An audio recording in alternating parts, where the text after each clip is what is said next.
dù mãi ngàn năm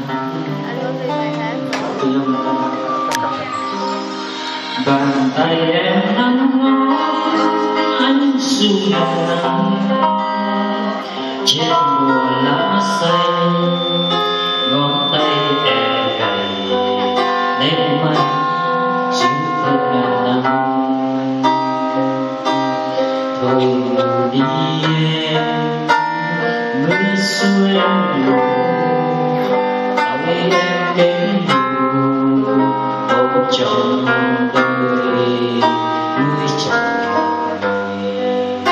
mùa xuôi vừa đến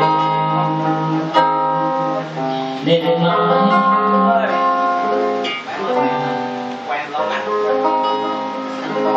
dừng mãi ngàn năm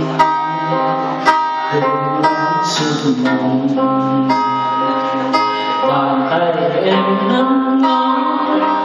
anh xuôi lòng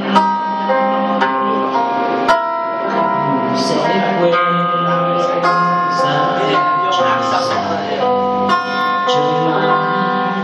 trôi trên ngàn năm.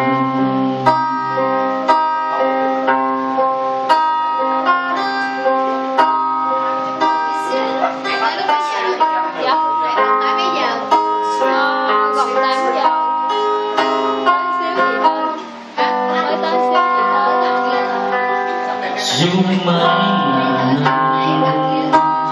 tôi vẫn buồn em bàn tay em trao chuốt thêm cho ngàn năm em nhiều nhớ nhung có em giờ nên mãi dù thêm ngàn năm tôi đi vừa siêu em tay em kết nụ đời trọn ngàn đời núi ngàn đời sông vừa đến sông mãi anh nằm mà thôi dù mãi ngàn năm từ ngón xuyên nằm bàn tay em nắm ngó anh dù là nắng dài hơn sẽ quên giá em trôi dài trôi mãi trôi trên ngàn năm còn lời ru mãi vẫn không một chừng